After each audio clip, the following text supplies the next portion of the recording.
Saudara, pada segmen ini kami akan hadirkan ulasan berita pilihan dalam sepekan terakhir. Sorotan yang pertama ini terkait dengan kasus pembunuhan di Padang Pariaman, Sumatera Barat. NKS, seorang gadis berusia 18 tahun tewas saat sedang menjajakan gorengan.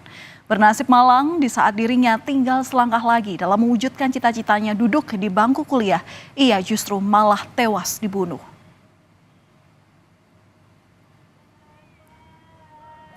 Inilah visual dari sosok perempuan yang diduga merupakan korban berinisial NKS saat tengah menjajakan gorengannya. CCTV rumah warga juga sempat merekam korban yang tengah menjajakan dagangannya. Menurut perkiraan pihak keluarga, gambar ini diambil sekitar awal bulan September atau beberapa hari sebelum korban dilaporkan hilang.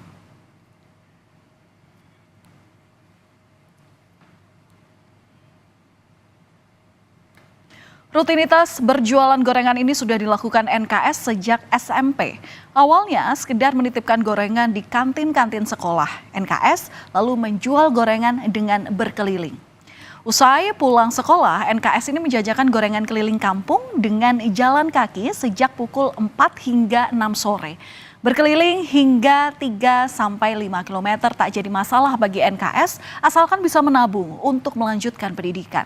Sang ayah yang awalnya sempat melarang NKS untuk berjualan gorengan akhirnya luluh karena kegigihan NKS. Korban ini dikenal ramah dan baik hati, di mana NKS ini dikenal sebagai murid yang berprestasi. Aktif di ekstrakurikuler pencaksilat, NKS kerap membawa pulang sejumlah medali dan piagam penghargaan.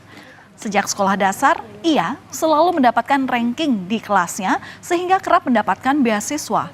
Bahkan tahun ini korban mendapatkan beasiswa untuk bisa melanjutkan kuliah di salah satu universitas di Kota Pariaman. Sebelum ditemukan tewas terkubur, NKS ini sempat dilaporkan hilang oleh keluarganya. Jadi pada hari Jumat di tanggal 6 September, seperti biasa NKS ini berjualan gorengan untuk keliling kampung pada pukul 4 sore. Namun tak seperti biasanya pada pukul 8 malam korban ini justru tak kunjung pulang ke rumah. Warga di sekitar mengaku melihat NKS pada pukul 6 sore. Keluarga pun mulai mencari keberadaan NKS. Namun, hingga Sabtu 7 September atau keesokan harinya, dini hari, pencarian keluarga tak mendapatkan hasil. Hingga akhirnya keluarga korban melaporkan kasus ini ke polisi.